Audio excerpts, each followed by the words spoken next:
नमस्कार साथियों, स्वागत है आप सभी का एफएसओ 2025 के इस विशेष क्लास में, जहां हम बात करेंगे भारत की उस असली ताकत की जो खेत, बाग, तालाब और पशुशाला से चलती है।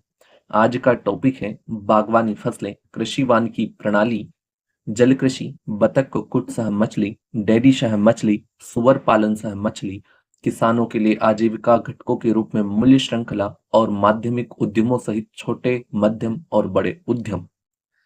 याद रखिए, एफएसओ का काम सिर्फ भोजन की गुणवत्ता तक सीमित नहीं है, बल्कि यह जानना भी उतना जरूरी है कि भोजन कहाँ से आ रहा है, कौन उसे पैदा कर रहा है और किन स्रोतों से करोड़ों किसानों की आजीविका चल रही है।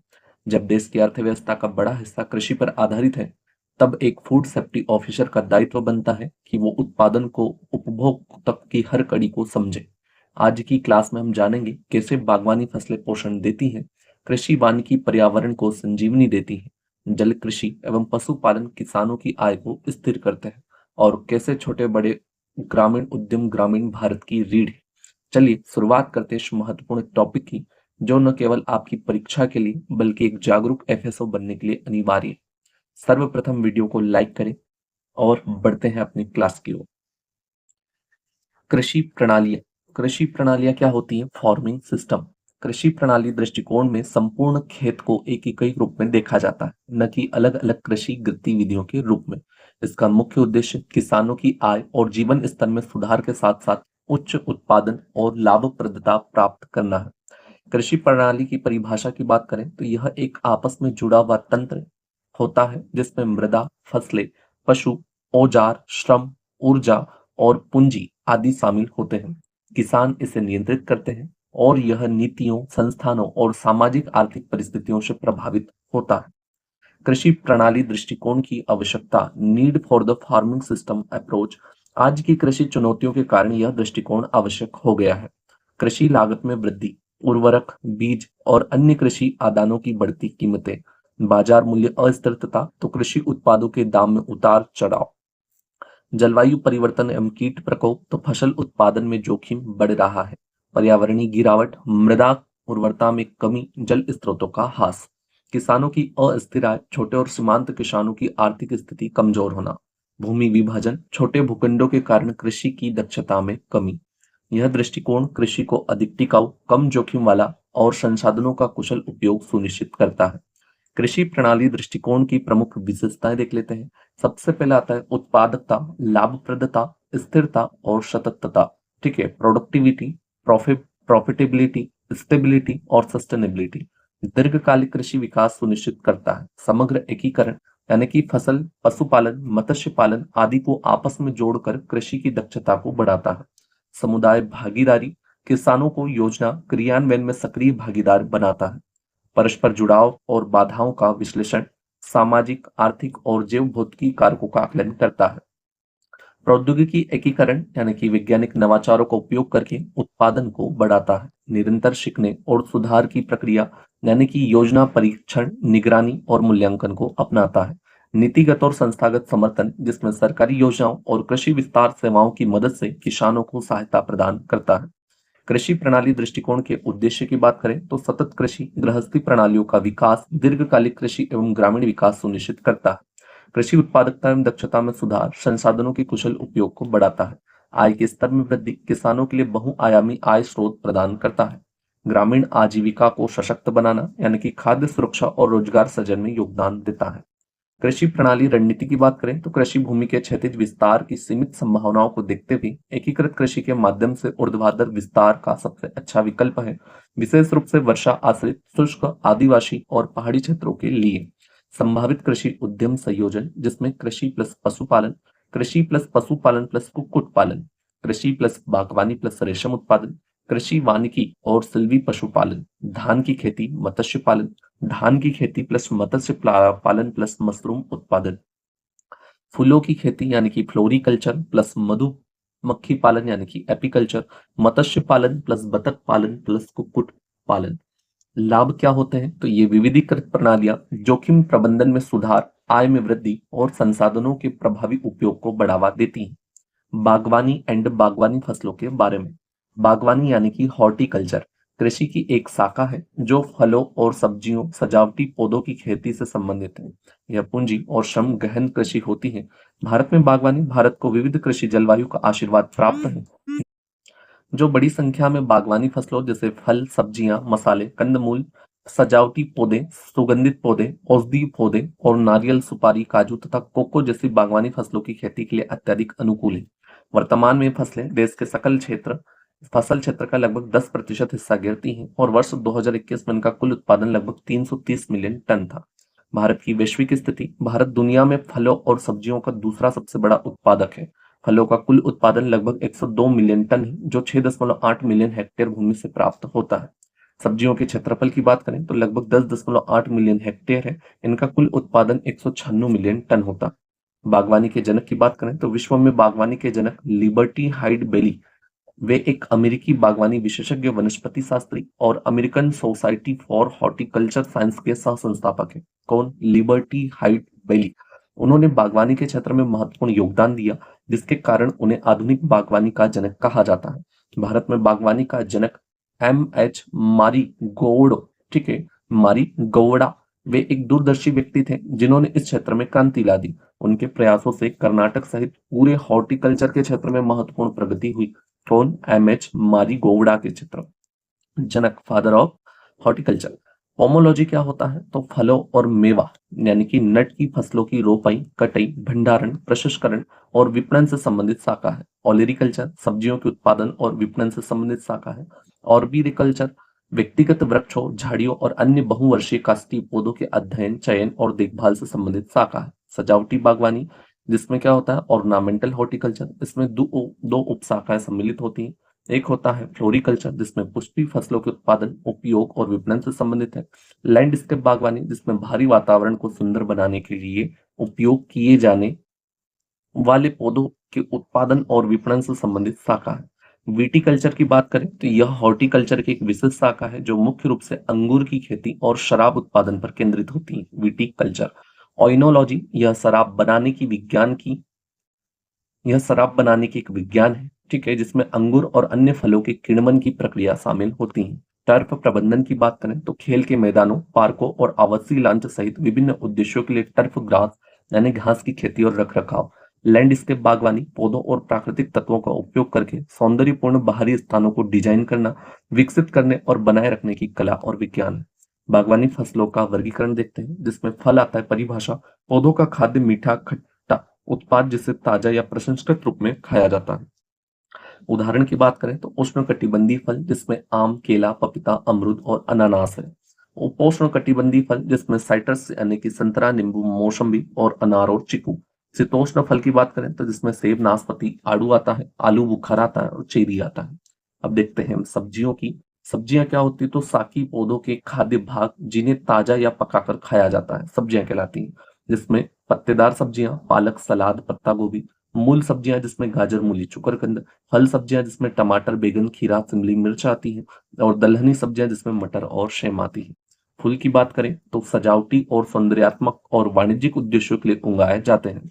उदाहरण: कटी हुई फूल यानी गुलाब, गेंदा, कार्नेशन। ढीले फूल: गेंदा, चमेली और गुड़हल। कंदीय फूल क्या होता है? जिसमें लिली आता है, ट्यूलिप आता है और ग्लेडियोलस आता है। मसाले की बात करें तो सुगंधित पौधों के भाग जो भोजन में स्वाद, सुगंध और संरक्षण के लिए उपयोग किए जाते हैं। उदाहरण: बीज मसाले जैसे जीरा, धनिया और सौंफ। गंध मसाले, जिसमें हल्दी और अदरक आती है। छाल मसाले, दालचीनी होता है। और फल मसाले, जिसमें काली मिर्च, इलायची मिर्च आदि होती है। सुगंधित और औषधीय पौधे की बात करें तो आवश्यक तेलों, सुगंध और औषधीय गुणों में के लिए उगाए जाने वाले पौधे होते हैं। सुगंधित पौधों की बात करें तो लेवेंडर होता है, गुलाब होता है, पुदीना होता है। औषधीय पौधे: अश्वगंधा, तुलसी, एलोवेरा और नीम। बागवानी फसलों की बात करें तो बड़े पैमाने पर बागानों में उगाई जाने वाली बहुवर्षीय फसलें हैं। पेय फसलें, जिसमें चाय, कॉफी आती हैं। तेल फसलें: नारियल, ताड़ का तेल, ऑयल पाम आदि। अन्य फसलें: रबड़, सुपारी और कोको। की फैक्ट की बात करते हैं तो India is the second largest producer of fruits and vegetable globally, यानी कि विश्व में सेकंड स्थान। Mango is the most widely cultivated fruit in India, ठीक है। Potato is the most widely cultivated vegetable in India, यानी कि मैंगो यानी कि फल, ठीक है, भारत का सबसे ज्यादा कल्टीवेटेड फ्रूट है, जबकि पोटैटो भारत की वेजिटेबल है। India account for 75% of global spice production, ठीक है, और horticulture contributes 30% of India agriculture GDP. Horticulture का कितना स्थान है जीडीपी में? 30%। बागवानी फसलों के लिए सरकारी पहल, यानी कि राष्ट्रीय बागवानी बोर्ड एनएचबी, ठीक है, नेशनल हॉर्टिकल्चर बोर्ड, स्थापना होती है 1984 में। गुरुग्राम में इसका मुख्यालय स्थापित किया गया है। मंत्रालय की बात करें तो कृषि किसान मंत्रालय, कृषि किसान कल्याण मंत्रालय। उद्देश्य एकीकृत बागवानी विकास को बढ़ावा देना, हॉर्टिकल्चर को बढ़ावा देना, कटाई के बाद के बुनियादी ढांचे में सुधार करना और किसानों की आय को बढ़ाना। राष्ट्रीय बागवानी मिशन की बात करें तो इसकी शुरुआत 2005 में होती, एकीकरण 2014 में इसे एमआईडीएच में मिला दिया गया। एनएचएम बागवानी क्षेत्र का समग्र विकास, जिसमें फल, सब्जियां, मसाले, औषधीय पौधे, फूल एवं पुष्प कृषि शामिल है, ठीक है। एकीकृत बागवानी मिशन यानी कि एमआईडीएच शुरुआत 2014 में होती है, कई बागवानी योजनाओं के एकीकरण के रूप में, जिससे एनएचएम भी शामिल है। मंत्रालय की बात करें तो कृषि एवं किसान कल्याण मंत्रालय। उद्देश्य की बात करें तो टिकाऊ बागवानी विकास को बढ़ावा देना और प्रौद्योगिकी एवं बाजार से जोड़कर उत्पादकता को बढ़ाना। ऑपरेशन ग्रीन्स क्या होता है? तो शुरुआत होती है 2018-19 में, टमाटर, प्याज, आलू को मूल्य में अस्थिरता से निपटाने के लिए। विस्तार की बात करें तो बाद में इसे सभी फसलों पर लागू किया गया, टीओपी से टोटल तक। हॉर्टीनेट ऐप की बात करें तो शुरुआत अपेडा के द्वारा की गई, यानी कि कृषि और प्रसंस्कृत खाद्य उत्पाद निर्यात विकास प्राधिकरण के द्वारा। उद्देश्य की बात करें तो ऑनलाइन सेवाएं प्रदान करना, जैसे फॉर्म पंजीकरण, परिरक्षण या परीक्षण और प्रमाणन, किसानों की वास्तविक आय की जानकारी, फॉर्म स्थान वितरण आदि। चमन की बात करें तो coordinated programme on horticulture assessment and management using geometrics.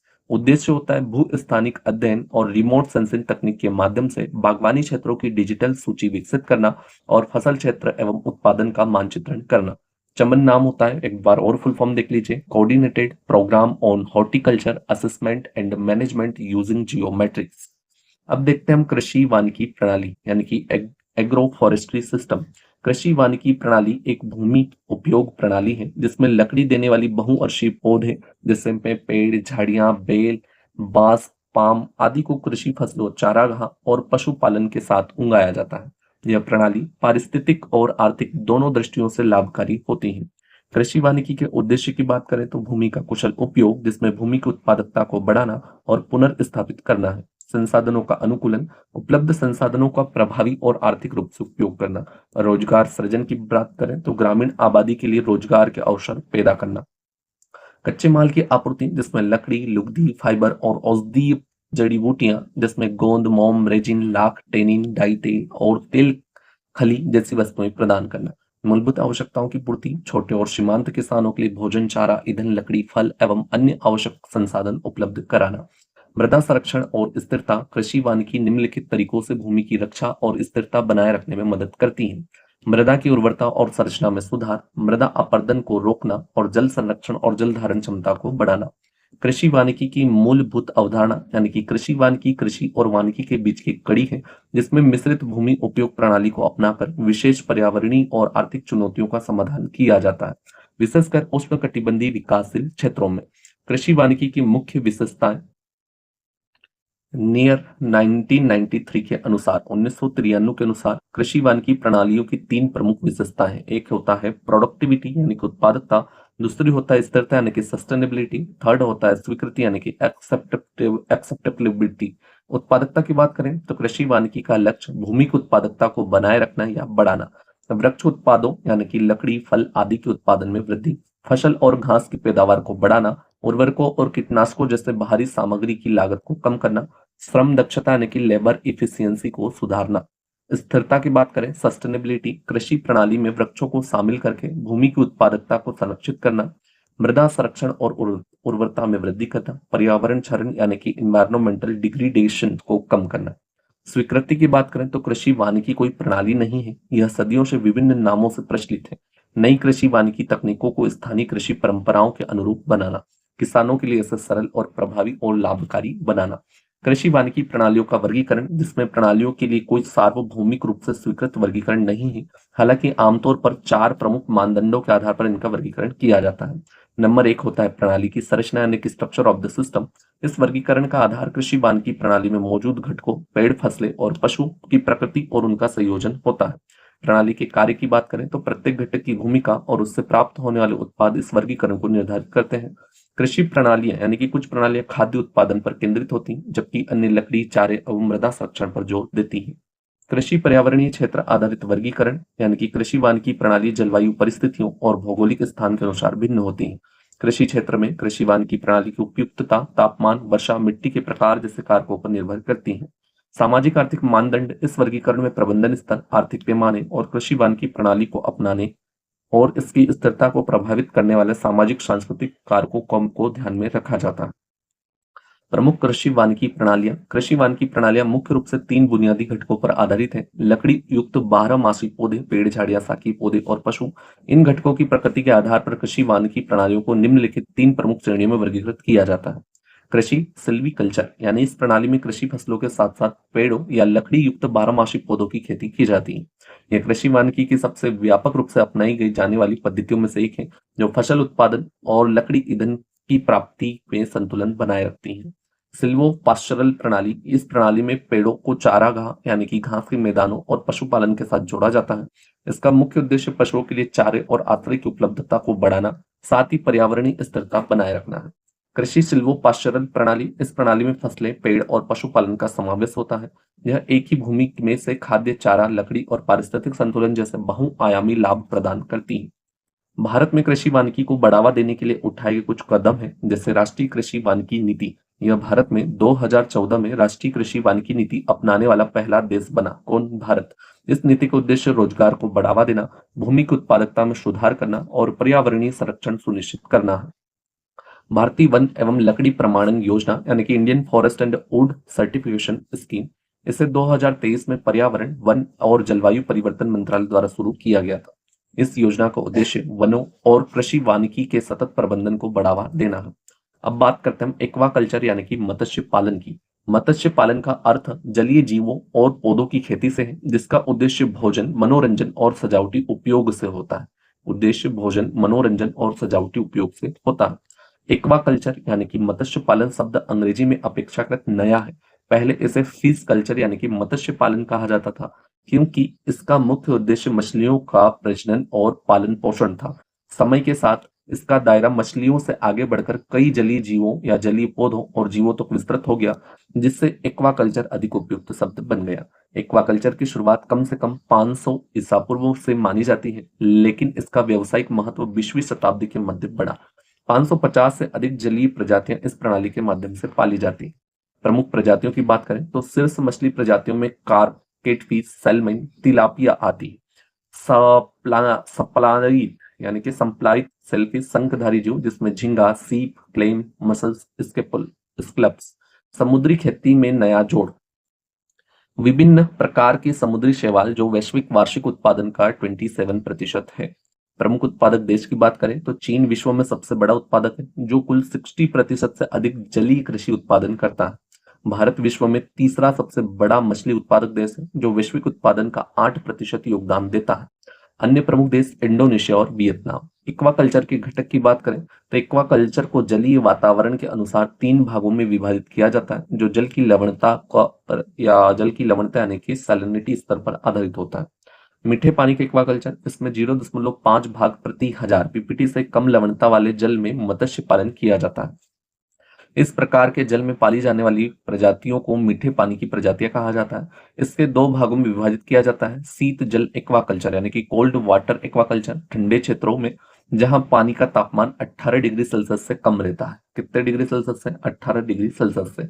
गर्म जल एक्वाकल्चर, जहां पर पानी का तापमान 18 डिग्री सेल्सियस से अधिक रहता है। खारे पानी का एक्वाकल्चर देखते हैं तो इसमें 0.5 से लगाकर 30 पीपीटी वाले निकायों में मत्स्य पालन किया जाता है। इन जल निकायों में पाई जाने वाली प्रजातियों को खारे पानी की प्रजातियां कहा जाता है। समुद्री कृषि की बात करें तो इसमें पानी 30 पीपीटी से अधिक लवणता वाले जल में जलीय जीवों की खेती की जाती है। इसमें मुख्य रूप से मछलियां, क्रस्टेशियन, झींगा, मोलस्का और समुद्री शैवाल का पालन किया जाता है। यह महासागरों और तटीय क्षेत्रों में प्रचलित है। एक्वाकल्चर के प्रकार की बात करें तो मीठे पानी का एक्वाकल्चर यानी 0.5 पीपीटी से कम लवणता वाले जल निकायों में यानी तालाब, जलाशय, झील, नदियों में किया जाता है। प्रमुख प्रजातियों की बात करें तो केटफिश, तिलापिया, कॉर्प, मीठे पानी के झींगे और मीठे पानी के सार्क मुख्य रूप से पश्चिम बंगाल, ओडिशा, आंध्र प्रदेश में प्रचलित है। खारे पानी का एक्वाकल्चर 0.5 से 30 पीपीटी तक होता है। पश्चिम बंगाल में भेरी और केरल में पोक्कली के नाम से जाना जाता है। भोरी और पोक्कली कहाँ पर? भोरी यानी कि भेरी कहा जाता है पश्चिम बंगाल में और पोक्कली कहा जाता है केरल में। प्रमुख प्रजातियों की बात करें तो झींगे, मड क्रेब और सीबास और मिल्क फिश आईसीएआर के अखिल भारतीय समन्वित अनुसंधान परियोजना के तहत प्रोत्साहित है। झींगा पालन समुद्री झींगों के व्यावसायिक उत्पादन पर केंद्रित है। डेवलपमेंट अथॉरिटी द्वारा बढ़ावा दिया गया है। कौन सी डेवलपमेंट अथॉरिटी? तो वो होती है ब्रैक्टिस वाटर विथ फिश फार्मर। ठीक है। प्रमुख उत्पादक राज्य आंध्र प्रदेश, ओडिशा, तमिलनाडु, केरल और पश्चिम बंगाल। नेल्लोर जिला आंध्र प्रदेश को भारत की झींगा राजधानी कहा जाता है। क्वेश्चन पूछा जाएगा। आंध्र प्रदेश के नेल्लोर जिला को भारत की झींगा राजधानी कहा जाता है। समुद्री कृषि खुले समुद्र तटीय क्षेत्रों या संलग्न जल निकायों में समुद्री प्रजातियों का पालन होता है। प्रमुख प्रजातियां जिसमें पॉम्फ्रेट, मैक्रेल, झींगे, मशल्स, आयस्टर, सी कुकुम्बर, गैर खाद्य उत्पाद, मोती, मछली तेल, अगर सौंदर्य प्रसाधन, गहने आदि। अब बात करते हैं हम एल्गा कल्चर। ठीक है। Seaweed farming. एल्गा कल्चर क्या होता है? तो वो होता है सूक्ष्म शैवाल और समुद्री शैवाल की खेती।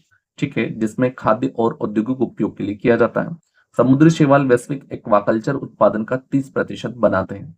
उपयोग की बात करें तो भोजन, औषधि उत्पाद, जैव ईंधन, उर्वरक और सौंदर्य प्रशासन। एकीकृत मल्टी ट्रॉफिक एक्वाकल्चर सतत प्रणाली जिसमें एक प्रजाति के अपशिष्ट को दूसरी प्रजाति के पोषक तत्वों के रूप में उपयोग किया जाता है। मछली पालन समुद्री और शैवाल और सेलफिश का संयोजन होता है। पर्यावरण संतुलन और अस्थिरता या आर्थिक स्थिरता सुनिश्चित करता है। मत्स्य पालन यानी कि पिसिकल्चर यानी कि फिश फार्मिंग नियंत्रित वातावरण, टैंक, तालाब, पिंजरे में मछलियों का पालन होता है। प्रमुख प्रजातियों की बात करें तो सॉल्मन, कॉर्प, कैटफिश, ट्राउट, कॉड व्यवसायिक, मनोरंजक और सजावटी मछली पालन के लिए उपयोग किया जाता है। समुद्री शैवाल संस्कृति यानी कि उथले जल में शैवाल की खेती होती। उपयोग खाद्य, वस्त्र, उर्वरक, सौंदर्य प्रसाधन और औषधि उत्पाद। समुद्री शैवाल विटामिन, खनिज एवं जैव सक्रिय यौगिकों से भरपूर होते हैं। धान मत्स्य संस्कृति तो बाढ़ग्रस्त धान के खेतों में मछली पालन की पारंपरिक विधि है। ग्रीन हाउस गैस उत्सर्जन मीथेन को कम करता है, मिट्टी की उर्वरता में सुधार करता है, किसानों की आय को बढ़ाता है। मुख्य रूप से पूर्वोत्तर भारत में प्रचलित है। भारत में एक्वाकल्चर को बढ़ावा देने के लिए उठाए गए कदम। राष्ट्रीय मत्स्य नीति प्रारंभ वर्ष 2020। उद्देश्य होता है मत्स्य क्षेत्र में सतत विकास को बढ़ावा देना और मछली उत्पादन एवं उत्पादकता को बढ़ाना। अंतर्देशीय मत्स्य पालन समुद्री मत्स्य पालन और एक्वाकल्चर पर ध्यान केंद्रित करता है। सतत मत्स्यन प्रथाओं और जलीय संसाधनों के संरक्षण को बढ़ावा। निजी क्षेत्र की भागीदारी और सार्वजनिक निजी भागीदारी पीपीपी को प्रोत्साहित किया जाता है। 2024-25 तक मछली निर्यात को रुपए 1 लाख करोड़ तक दोगुना करने का लक्ष्य रखा गया है। राष्ट्रीय मत्स्य विकास बोर्ड एनएफडीबी यानी कि नेशनल फिशर्स डेवलपमेंट बोर्ड 2006। उद्देश्य मत्स्य क्षेत्र के सतत विकास के लिए बुनियादी ढांचे का निर्माण और क्षमता विकास। मुख्य विशेषताएं मत्स्य परियोजनाओं और अवसंरचना विकास के लिए वित्तीय सहायता। एक्वाकल्चर समुद्री कृषि और कोल्ड चेन इंफ्रास्ट्रक्चर को बढ़ावा। मछुआरों के लिए तकनीक हस्तांतरण और कौशल विकास पर ध्यान केंद्रित। मुख्य पहल की बात करेंगे तो जिसमें राष्ट्रीय कृषि विकास योजना मत्स्य विकास परियोजनाओं को समर्थन है। नीली क्रांति यानी कि ब्लू रिवॉल्यूशन मत्स्य क्षेत्र में एकीकृत विकास को प्रोत्साहित। मत्स्य कृषक विकास एजेंसियां यानी कि एफएफडीएस यानी कि फिश फार्मर्स डेवलपमेंट एजेंसीज जो कि मत्स्य किसानों को प्रशिक्षण और वित्तीय सहायता प्रदान करती है। नील क्रांति मिशन यानी कि ब्लू रिवॉल्यूशन नील क्रांति मिशन प्रारंभ वर्ष 2015। जहां पर उद्देश्य की बात करें तो मत्स्य क्षेत्र में आर्थिक समृद्धि लाना और सतत एकीकृत विकास को बढ़ावा देना। मुख्य विशेषताएं अंतर्देशीय मत्स्य पालन समुद्री मत्स्य पालन और एक्वाकल्चर पर ध्यान केंद्रित।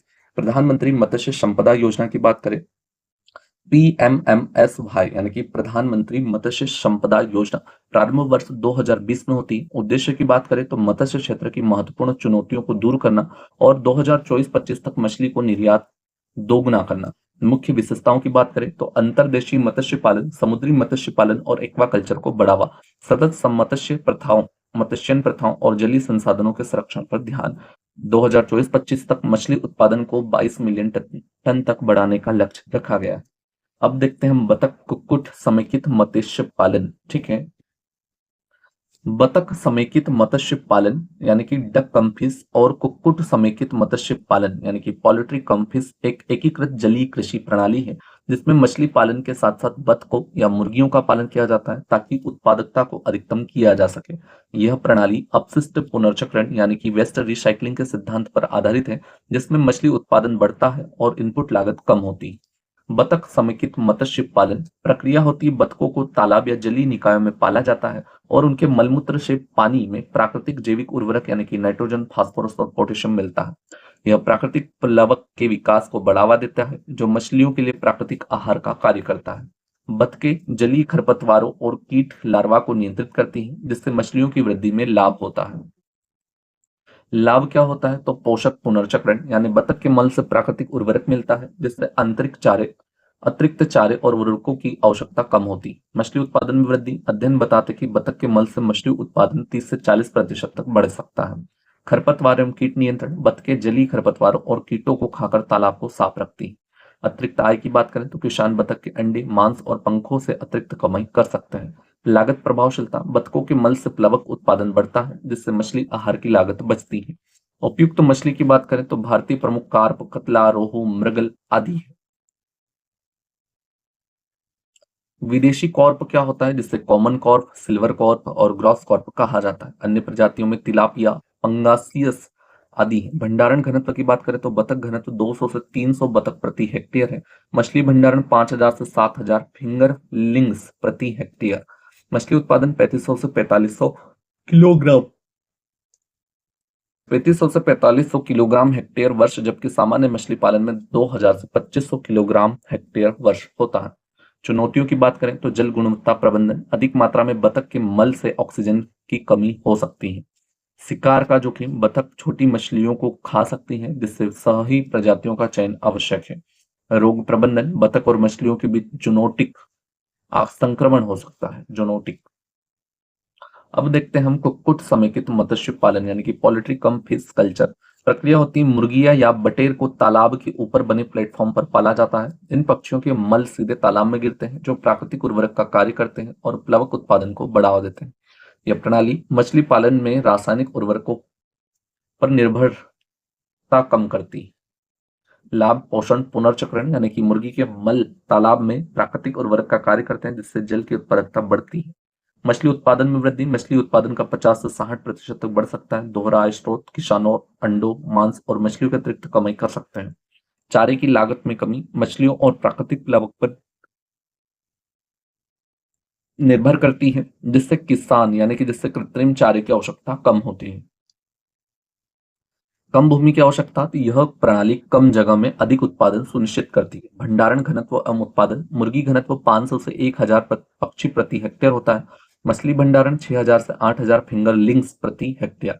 मछली उत्पादन 4000 से 5500 किलोग्राम हेक्टेयर वर्ष, जबकि सामान्य मछली पालन में 2500 से 3000 किलोग्राम हेक्टेयर वर्ष।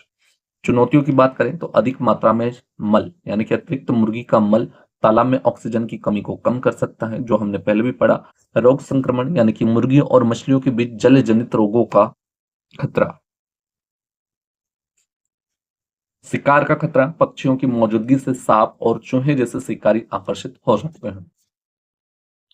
बतख समेकित मत्स्य पालन और कुक्कुट समेकित मत्स्य पालन एक्वाकल्चर के अत्यधिक प्रभावी और सतत रूप है। यह प्रणाली कृषकों की आय बढ़ाने, प्राकृतिक संसाधनों के कुशल उपयोग और उर्वरकों एवं चारे पर निर्धारित या निर्भरता कम करने में मदद करते हैं।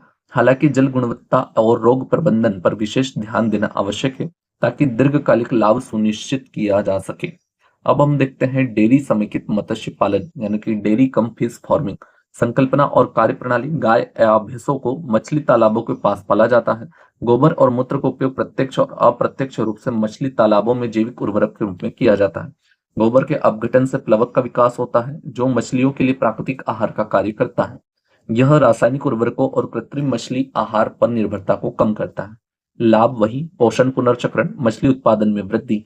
ठीक है, दोहरा आय स्रोत जिसमें किसान दूध, गोबर, वर्मी कंपोस्ट और मछली से आय अर्जित कर सकते हैं। लागत में कमी और मछली चारे की लागत में 20 से 30% तक कम होती है। रोजगार सृजन, छोटे किसानों के लिए एक स्थायी आजीविका का साधन बन सकता है। उपयुक्त मछली प्रजातियों की बात करें तो भारतीय प्रमुख कार्प यानी कि रोहू, कतला, मृगल। विदेशी कार्प की बात करें तो silver Corp, grass Corp, common carp आदि। अन्य प्रजातियां जिसमें तिलापिया और पंगासीसियस। ठीक है। अब भंडारण घनत्व और उत्पादन की बात करें तो डेयरी घनत्व 2 से 5 गाय प्रति भैंस प्रति हेक्टेयर। मछली भंडारण 5,000 से 7,000 फिंगरलिंग्स प्रति हेक्टेयर। मछली उत्पादन 4,000 से 5,500 किलोग्राम प्रति हेक्टेयर वर्ष, जबकि सामान्य मछली पालन में 2,500 से 3,000 किलोग्राम हेक्टेयर वर्ष होता है। चुनौतियों की बात करें तो अधिक जैविक भार यानी कि एक्सकेसिव ऑर्गेनिक लोड। अत्यधिक गोबर का उपयोग पानी में ऑक्सीजन की कमी कम कर सकता है या कमी कर सकता है, ऑक्सीजन की कमी कर सकता है, पानी की कमी नहीं। ठीक है। जल गुणवत्ता प्रबंधन यानी कि वाटर क्वालिटी मैनेजमेंट, इसके लिए उचित वातन और समय समय पर पानी परिवर्तन की आवश्यकता होती है। रोग का खतरा तो भाई साहब डिजीज रिस्क, मत्स्य रोगों से बचाव के लिए गोबर का उचित उपचार आवश्यक है। डेयरी समेकित मत्स्य पालन एक लाभदायक और टिकाऊ यानी कि सस्टेनेबल प्रणाली है जो किसानों की आय बढ़ाने, मछली उत्पादन को बढ़ावा देने और उर्वरकों तथा मछली आहार पर निर्भरता कम करने में सहायक है। हालांकि जल गुणवत्ता और रोग नियंत्रण पर विशेष ध्यान देना आवश्यक है ताकि यह प्रणाली भी दीर्घकालिक रूप में सफल हो सके। सुअर समेकित मत्स्य पालन यानी कि पिगरी कम फिश कल्चर संकल्पना और कार्यप्रणाली, जहां सुअरों को मछली तालाबों के पास या ऊपर उठाए गए प्लेटफॉर्म पर पाला जाता है। सुअर का अपशिष्ट मल मूत्र सीधे पानी में गिरता है जो जैविक उर्वरक के रूप में कार्य करता है। हमने चारों प्रणाली देखी जो एक जैसी है। ठीक है। यह उर्वरक फाइटोप्लैंक्टन या प्लवक्टन और चुल्प प्लवक्टन की वृद्धि को बढ़ाता है जो मछलियों के लिए प्राकृतिक आहार का कार्य करता है। व्यवसायिक मछली चारे और उर्वरकों पर निर्भरता कम होती। लाभ उच्च पोषक मूल्य यानी कि सुअर के गोबर में नाइट्रोजन 0.8%, फास्फोरस 0.7% की मात्रा अधिक होती है जो गाय के गोबर की तुलना में अधिक प्रभावी उर्वरक है। मछली उत्पादन में वृद्धि पारंपरिक प्रणालियों की तुलना में मछली उत्पादन 50 से 60% तक बढ़ सकता है। कुशल आहार रूपांतरण यानी कि सुअर रसोई के कचरे और कृषि उत्पादों का उपभोग करते हैं जिससे कुल लागत कम होती है। दोहरा लाभ यानी कि किसान सुअर के मांस मछली की बिक्री से अच्छी आय अर्जित कर सकते हैं। स्थान का कुशल उपयोग ये छोटे एवं सीमांत किसानों के लिए उपयुक्त है क्योंकि यह सुअर पालन मत्स्य पालन को एक ही इकाई में जोड़ता है। उपयुक्त मछली प्रजातियां भारत प्रमुख कॉर्प यानी कि रोहू, कतला, मृगल। विदेशी Corp grass Corp, silver Corp और कॉमन कॉर्प होता है। अन्य प्रजातियों में तिलापिया, पिंगासियस आदि होता है। भंडारण घनत्व और उत्पादन की बात करें तो सुअर घनत्व 30 से 40 सुअर प्रति हेक्टेयर। मछली भंडारण 6,000 से 8,000 फिंगर लिंक्स प्रति हेक्टेयर। मछली उत्पादन 5,000 से लगाकर 6,500 किलोग्राम हेक्टेयर प्रति वर्ष, जबकि पारंपरिक मत्स्य पालन में 3,000 से 3,500 किलोग्राम हेक्टेयर वर्ष। चुनौतियों की बात करें तो जल प्रदूषण का खतरा रहता है क्योंकि अत्यधिक अपशिष्ट तालाब में ऑक्सीजन की कमी और अमोनिया के निर्माण का कारण बनेगा। रोगों का प्रसार सुअर जूनोटिक यानी कि जानवरों से मनुष्य में फैलने वाले रोगों के वाहक हो सकते हैं जिसके लिए सख्त स्वच्छता और प्रोटोकॉल की आवश्यकता है। बाजार पर निर्भरता यानी कि सुअर के मांस की बाजार मांग क्षेत्रीय रूप में भिन्न होती है जिससे लाभप्रदता प्रभावित होती है। सुअर समेकित मत्स्य पालन एक लाभकारी और उच्च उत्पादकता वाली प्रणाली है जो किसानों को सुअर पालन और मत्स्य पालन से दोहरी आय अर्जित करने में मदद करती है। हालांकि जल गुणवत्ता प्रबंधन और रोग नियंत्रण पर विशेष ध्यान देने की आवश्यकता है ताकि यह प्रणाली पर्यावरण के अनुकूल और टिकाऊ बनी रहे। अब हम देखते हैं किसानों के लिए आजीविका घटकों के रूप में मूल्य श्रृंखला, माध्यमिक उद्यमों सहित छोटे, मध्यम और बड़े उद्यम। ठीक है। सबसे पहले देखेंगे लघु उद्यम। लघु उद्यमों से किसान, सहकारी समितियां, स्थानीय प्रसंस्करण इकाइयां, छोटे पैमाने के कृषि आधारित व्यवसाय शामिल होते हैं। ये उद्यम मुख्य रूप से निम्नलिखित पर ध्यान केंद्रित करते हैं। पहला होता है स्थानीय प्रसंस्करण यानी कि किसान अपने कच्चे उत्पादों को संशोधित कर सकते हैं जैसे फलों से जैम बनाना, अनाज से आटा तैयार करना, जिससे मूल्य संवर्धन और स्थानीय रोजगार के अवसर बढ़ते हैं। कृषि इनपुट आपूर्ति जिसमें लघु उद्यम बीज, उर्वरक, उपकरण जैसे कृषि इनपुट की आपूर्ति कर सकते हैं जिससे किसानों की दूरस्थ आपूर्तिकर्ताओं पर निर्भरता कम होती है। बाजार संपर्क ये उद्यम किसानों को उनके उत्पादों को स्थानीय बाजारों में बेचने में मदद करते हैं जिससे उन्हें बेहतर मूल्य मिलता है और परिवहन लागत कम होती है। किसानों की आजीविका पर प्रभाव यानी कि मूल्य संवर्धित उत्पादों से आय में वृद्धि, स्थानीय स्तर पर रोजगार के अवसरों में वृद्धि, बाजार तक बेहतर पहुंच जिससे कटाई के बाद होने वाले नुकसान में कमी। मध्यम उद्यम की बात करें तो मध्यम आकार के उद्यम संगठित कृषि सेवाएं, मूल्य संवर्धन और बाजार संपर्क में महत्वपूर्ण भूमिका निभाते हैं। इनके कार्य मुख्य रूप से निम्नलिखित हैं। एकत्रीकरण और भंडारण। ये उद्यम छोटे किसानों से फसल खरीद कर बड़े पैमाने पर भंडारण करते हैं, जिससे किसानों को बड़े बाजारों और उद्योगों तक पहुंच मिलती है। प्रसंस्करण और पैकेजिंग। एक कच्चे उत्पादों को संसाधित कर उनके सेल्फ लाइफ को बढ़ाते हैं, बाइंडिंग करते हैं और बाजार में आकर्षण बढ़ाते हैं। Contract farming. किसानों के साथ साझेदारी करके उन्हें तकनीकी सहायता, गुणवत्तापूर्ण इनपुट सुनिश्चित कर खरीदी या खरीद समझौते प्रदान करते हैं। किसानों की आजीविका पर प्रभाव तो स्थिर बाजारों तक पहुंच और गारंटीकृत मूल्य, साझेदारी के माध्यम से कौशल एवं तकनीकी हस्तांतरण, सामूहिक बिक्री और बेहतर बाजार पहुंच से माले भाव की शक्ति में वृद्धि। बड़े उद्यम की बात करें तो बड़े उद्यमों में कृषि व्यापार निगम, बहुराष्ट्रीय कंपनियां शामिल होती हैं, जिनके पास व्यापक पूंजी एवं बुनियादी ढांचा और बाजार तक पहुंच होती है। इनमें निम्नलिखित पर ध्यान केंद्रित करते हैं। आपूर्ति श्रृंखला एकीकरण। ये लॉजिस्टिक्स, कोल्ड स्टोरेज और खेत से बाजार तक निर्बाध कनेक्टिविटी जैसे संपूर्ण समाधान प्रदान करते हैं। अनुसंधान एवं विकास से उच्च उत्पादकता वाले बीज, उन्नत मशीनरी, स्थायी कृषि नवाचारों में निवेश करते हैं, जिससे किसानों को बेहतर उत्पादन मिलता है। निर्यात अवसर। ये किसानों को वैश्विक बाजारों से जोड़ते हैं, जिससे उन्हें प्रीमियम मूल्य, सतत या विस्तृत बाजार पहुंच प्राप्त होती है। किसानों की आजीविका पर प्रभाव तो अंतर्राष्ट्रीय बाजारों तक पहुंच और उच्च लाभ के अवसर, उन्नत बुनियादी ढांचा, तकनीक और मशीनीकरण से उत्पादन में सुधार, कृषि व्यवसाय और संबंधित क्षेत्रों में बड़े पैमाने पर रोजगार सृजन। मध्यम और बड़े उद्यमों को कृषि में शामिल करने से कृषि क्षेत्र में दक्षता, नवाचार, किसानों के लिए आर्थिक अवसरों में वृद्धि होती है। इससे कृषि पारिस्थितिक तंत्र अधिक समृद्ध और टिकाऊ बनता है। कृषि में मूल्य श्रृंखला तो मूल्य श्रृंखलाएं कृषि उत्पादों की पूरी यात्रा को कवर करती है, जिससे उत्पादन से लेकर उपभोग तक के सभी चरण शामिल होते हैं, जैसे इनपुट, खेती, प्रसंस्करण, पैकेजिंग, विपणन और वितरण। उदाहरण की बात करें तो कच्चे या पहले से संबंधित वस्तुओं में अतिरिक्त सामग्री, प्रक्रिया जोड़कर उन्हें खरीदारों के लिए अधिक आकर्षक बनाना। चावल में और बॉइलिंग, गन्ने से गुड़ बनाना, दालों को संसाधित करना और अनार और स्ट्रॉबेरी से जैम बनाना। किसानों को मूल्य श्रृंखला में शामिल करने के लाभ। अधिकार। केवल कच्चा माल बेचने की बजाय मूल्य श्रृंखला के विभिन्न चरणों में भाग लेकर किसान अधिक कमा सकता है। बढ़ी हुई दक्षता यानी कटाई के बाद होने वाले नुकसान को कम करता है, समय पर बाजार आपूर्ति सुनिश्चित करता है और बेहतर कीमत दिलाने में मदद करता है। साझेदारी की बात करें तो कंपनियों के साथ दीर्घकालिक संबंध मजबूत करता है, जिससे स्थिर मांग और विश्वसनीय आय सुनिश्चित होती है। उत्पाद विविधीकरण यानी कच्चे उत्पादों को जूस, जैम, आचार आदि में बदलकर बाजार की मांग को बढ़ाता है। गुणवत्ता सुधार, उचित प्रसंस्करण और पैकेजिंग के माध्यम से पोषण मूल्य, स्वाद और सेल्फ लाइफ को बढ़ाता है। अधिक बाजार मांग। प्रसंस्कृत उत्पादों को उच्च कीमत मिलती है, जिससे किसानों की आय में वृद्धि होती है। कचरे की कमी। अधिशेष कम आकर्षक उत्पादों का उपयोग करके नुकसान को कम करता है और मुनाफा बढ़ाता है। बढ़ी हुई सेल्फ लाइफ यानी सुखाने और फ्रीजिंग जैसी तकनीकों से खराब होने से बचाव होता है और ऑफ सीजन में भी उपलब्धता बनी रहती है। नए बाजार अवसर यानी उपभोक्ता आधार का विस्तार करता है, जिससे विभिन्न स्वादों, आहार आवश्यकताओं को पूरा करता है। खाद्य सुरक्षा आवश्यक पोषक तत्वों को संरक्षित करता है और वर्ष भर उपलब्धता सुनिश्चित करता है। रोजगार सृजन। ग्रामीण क्षेत्रों में प्रसंस्करण, पैकेजिंग और वितरण में रोजगार के नए अवसर पैदा करता है। किसानों की आजीविका पर प्रभाव यानी कि बेहतर बाजार पहुंच, मूल्य स्थिरता, मूल्य वर्धित गतिविधियों में विविधीकरण के अवसर, उद्योग सहयोग के माध्यम से ज्ञान, कौशल और क्षमता निर्माण में वृद्धि। किसानों को मूल्य श्रृंखलाओं में एकीकृत करने से आर्थिक स्थिरता मिलती है, उत्पादकता बढ़ती है और सतत कृषि को विकास को बढ़ावा मिलता है। कृषि में उद्यम और उनकी मूल्य श्रृंखला। डेयरी फार्मिंग मूल्य श्रृंखला। उद्यम होता है गाय, भैंस, बकरियों से दूध उत्पादन करना। कुक्कुट पालन मूल्य श्रृंखला। उद्यम होता है मुर्गी, बतख, बटेर का पालन अंडों और मांस के लिए। मधुमक्खी पालन एपीकल्चर, जिसमें मधुमक्खियों के छत्तों से शहद का उत्पादन। रेशम पालन सेरीकल्चर, इसमें रेशम के कीड़ों से रेशम का उत्पादन। मशरूम खेती श्रृंखला, जिसमें खाद्य और औषधि उपयोग के लिए मशरूम की खेती की जाती है।